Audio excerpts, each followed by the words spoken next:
অনেক মা, অনেক বাবা, অনেক ভাই বোন বলে ছেলেটা না বিয়ের আগে অনেক ভালো ছিল। বিয়ের আগে ভালো থাকা এবং বিয়ের পরে খারাপ থাকা কেন এই কাজগুলি হয়, এই কেন ফ্যামিলির থেকে এই কথাগুলো আসে? আসসালামু আলাইকুম দর্শক, আপনাদেরকে কিছু তথ্য দেওয়ার জন্য এই ভিডিওতে এসেছি। জানি এই ভিডিওটি অনেকের হয়তো ভালো লাগবে না, এই ভিডিওটি দেখার মতো অনেকের রুচিতে ধরবে না, কিন্তু কিছু কথা বলবো, কথাগুলো প্রত্যেকটা মানুষের জীবনে হয়তো কোনো একদিন ঘটে যাবে।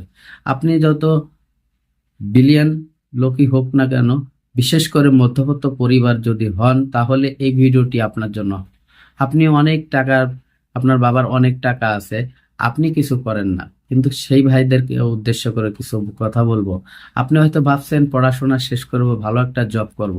বিশেষ করে আমাদের বাংলাদেশে কিন্তু অনেক ছেলেরই সরকারি চাকরি কপালে হয় না, কারণ সরকারি চাকরি হতে গেলে যেমনটা মামু খালুর দরকার হয়, তেমনটাই অর্থনৈতিক ভাবে, বিশেষ করে বাংলাদেশে রাজনীতি অঙ্গনে যে ঘটনাগুলি ঘটে, সেই রাজনীতির কারণে ভালো ভালো মেধাবী ছাত্ররা তারা সেই যোগ্য চাকরিগুলো পায় না। যার জন্য কি হয়, তারা প্রাইভেট কোম্পানিতে জব নেওয়ার জন্য ছোটে। দেখেন, একটা ছেলে পড়াশোনা শেষ করে সে যখন তার 20 থেকে 25 বছর বয়স হয়ে যায়, তখন সে যদি কোনো প্রাইভেট কোম্পানিতে একটা জব নেয়, যদি ভালো কোম্পানি হয় তাহলে ভালো কিছু স্যালারি পাওয়া যায়।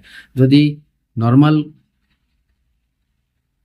কোম্পানি হয় তাহলে কিন্তু ওই ধরনের স্যালারি সে পায় না।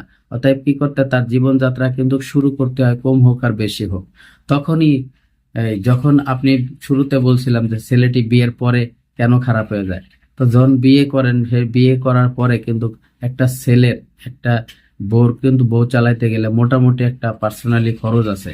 সেই খরচটা যদি ওই স্যালারির থেকে পর্যাপ্ত পরিমাণ স্যালারি সে না পায়, তখন কিন্তু সংসারে, পরিবারে, বাবা মার হাতে কিন্তু ওই পরিমাণে টাকা সে দিতে পারে না। যার জন্যই বলে যে ছেলেটা বিয়ের আগে অনেক ভালো ছিল, বিয়ের পরে খারাপ হয়ে গেছে। আসলে মূল কারণই ছিল তার একমাত্র স্যালারি। তাই আমি সবাইকে সাজেস্ট করব, আপনারা কেউ চাকরির পিছে দৌড়বেন না, অবশ্যই ব্যবসার পিছে দৌড়বেন, কারণ ব্যবসায় উপরে আল্লাহ তাআলার তার রহমত আছে।